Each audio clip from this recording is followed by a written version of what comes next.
Universidad Abierta y a Distancia de México. Asignatura Contexto Socioeconómico de México. Unidad 1. Actividad 2. Teoría económica. Una teoría o doctrina económica es una sistematización de principios o leyes económicas que analiza la realidad y los fenómenos económicos que en ella ocurren. Las primeras doctrinas económicas fueron precedentes de las teorías liberales, aunque de contenido distinto, y se desarrollaron en el siglo XVIII, especialmente en Francia. Las primeras doctrinas fueron el mercantilismo y el fisiocratismo.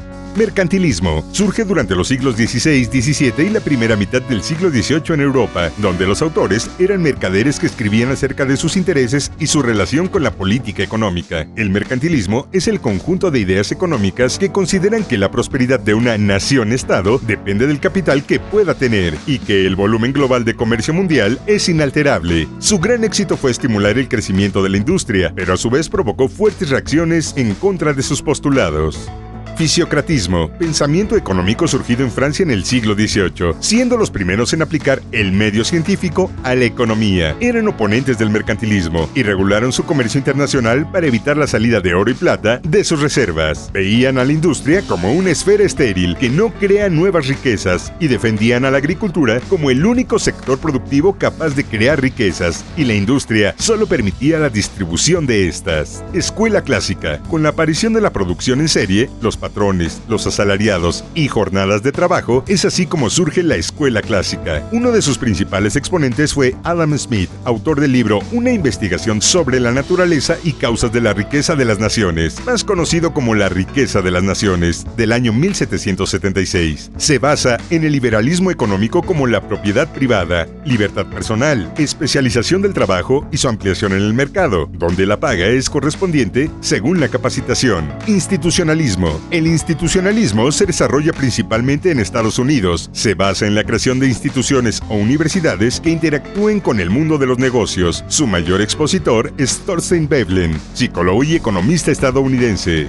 Neoclasismo. La escuela neoclásica se origina a partir de la crítica a los marginalistas y reintroducen a la disciplina el estudio de grupos tanto en los fenómenos económicos como individuos, y no como clases. Son responsables de las formas lógicas y matemáticas que caracterizan la disciplina hoy en día. El término se origina en una crítica global de Thorstein Veblen para referirse a quienes él consideraba compartían las percepciones no científicas de la escuela clásica.